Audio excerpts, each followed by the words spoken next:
Well, it's great. But all the comments are right on in a sense. But we have price competition because we don't give our clients and prospects anything else to talk about.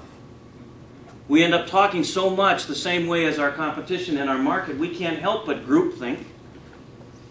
And that's why we have price competition, because we haven't given them anything other than price or features and benefits to use to compare us by. The features and benefits are the big difference.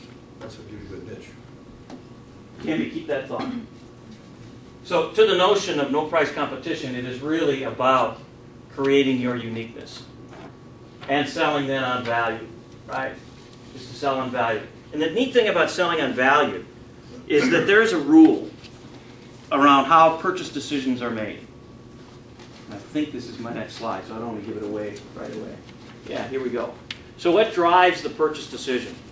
There's a perfect example of this just the other day. If you could allocate the purchase decision across two major components, Jeannie, I keep kind of going like this so I don't lose you. Over two major components, that purchase decisions are made logically and emotionally. How would you apportion those in terms of percentage? Let's say you had 100% to allocate.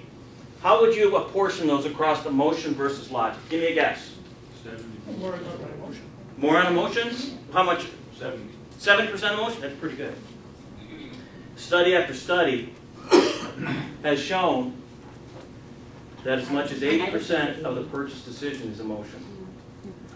But of our sales and marketing stuff, of our sales and marketing scripts, they're largely not designed to go after this equation. Most of the sales scripts that I've seen go after the logic side. We aren't exploring the wants of our clients. We're just selling them way too early, too often than not, selling them what we think they need. Because we feel we have to address the logic of the decision. In fact, there's another study that's out that says that over 95% of the purchase decision is emotion. So think about how your marketing collateral, your sales scripts, your approach when you're first approaching a prospect, is it allocated correctly? Right? Most are not. So, to get at the point of uniqueness, thank you back in the back room, your very first out of the 5 tenets for creating a predictable sales and marketing engine. Know who your best customers are and turn them into raving fans. So I'm going to suggest something. Isn't that interesting? I'm going to suggest that you go back and you grade your clients. Put them in A, B, C, and D categories. When you've identified your A's and B's, really, really define them. What makes them A clients and B clients? And you can describe them we would suggest 3 different dimensions. And I think this is in your workbook, on page 4. The first dimension is sort of the typical demographic dimension. That's this column, right? And this is not all inclusive, right? There's some other things that you might consider, but just to tease you through a little bit. And if this is not in your workbook, then just drop your card on me and I'll make sure you get all 3 of these for defining your A and B clients. Start with the demographics, then move to buying, what we call buying behaviors. We're getting a little bit more emotional, aren't we, right? We're going from, no tears in the room, please. We're going from demographic to buying behaviors, and then when you're, the last dimension for describing your A and B clients is get at the psychology of them. What are their beliefs and values? Because you'd like your A and B clients to not necessarily absolutely parallel your beliefs and values, but certainly not conflict with them. Because you'd like to do business with those people. Once you've defined your A and B clients, create raving fans of them. Because you want more of them. Does that make sense? We don't really want to be working hard, do we, on C and D clients. Thinking that we can move them up to B's and A's. I'd rather see you not working so hard on those C's and D's, trying to transform them into B's and A's, but rather, once you've defined your A's and B's, go get more of them. Does that make sense? That's fundamental where your target market is. Your A and B's, because those are the ones you want. You want to market to the A's and B's. Laws of attraction, unfortunately, sometimes cause us to attract a bunch of C's and D's. Ask for a referral from a C and a D, and what are you going to get? Another C and D. There you go. Right. Ask for referrals from an A and a B and stretch their expectations. What are you going to get? A great A. That's what we want more of. That's why you want to market to that description. Once you've identified them, put them on the ladder of loyalty. And this is really about, I mean, one of the biggest assets for any business is your client list. It's your client list, particularly the A's and B's in that client list, because you want to just keep marketing to them and you want to move them up this ladder of loyalty. So suspect, page 4, this is just your target market. This is someone who you suspect would be interested in your product or service. A prospect is someone in this group that raises their hand and says, yeah, I am interested, tell me more. So you can think of that as a lead. Now, don't be confused by shopper. I mean, we know a lot of people will just kick the tires, but a shopper is somebody that we think made the first buy. They bought once from you. And unfortunately, a lot of times, after someone buys once and we're celebrating, we forget to keep marketing to them.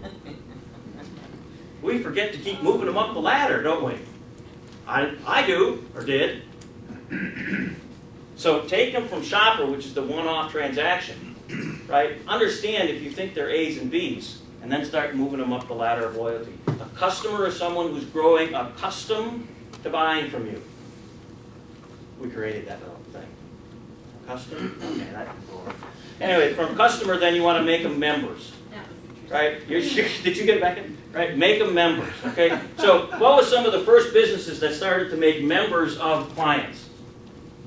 Sam's Club. Sam's Club? Airlines? Yeah. Chambers.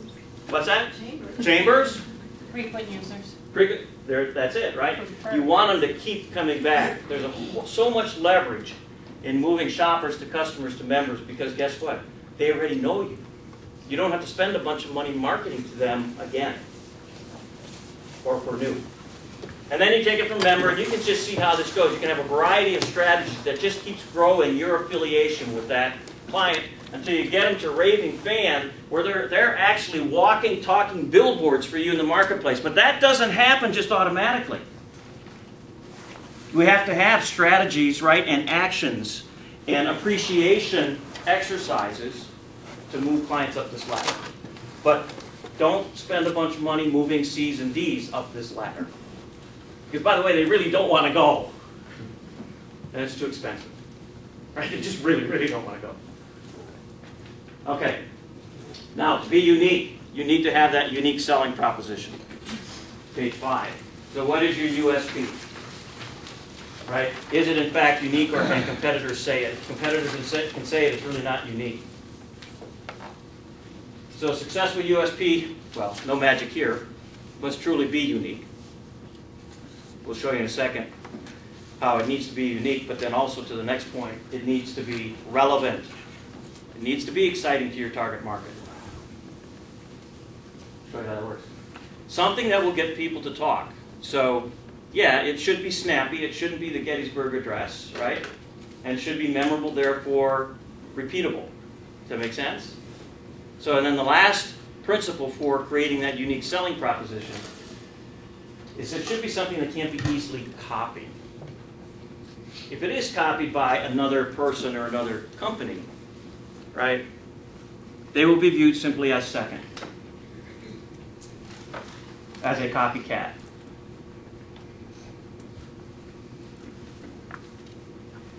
Here's, how am I doing? Yeah, I'm okay. Coors, many years ago, right?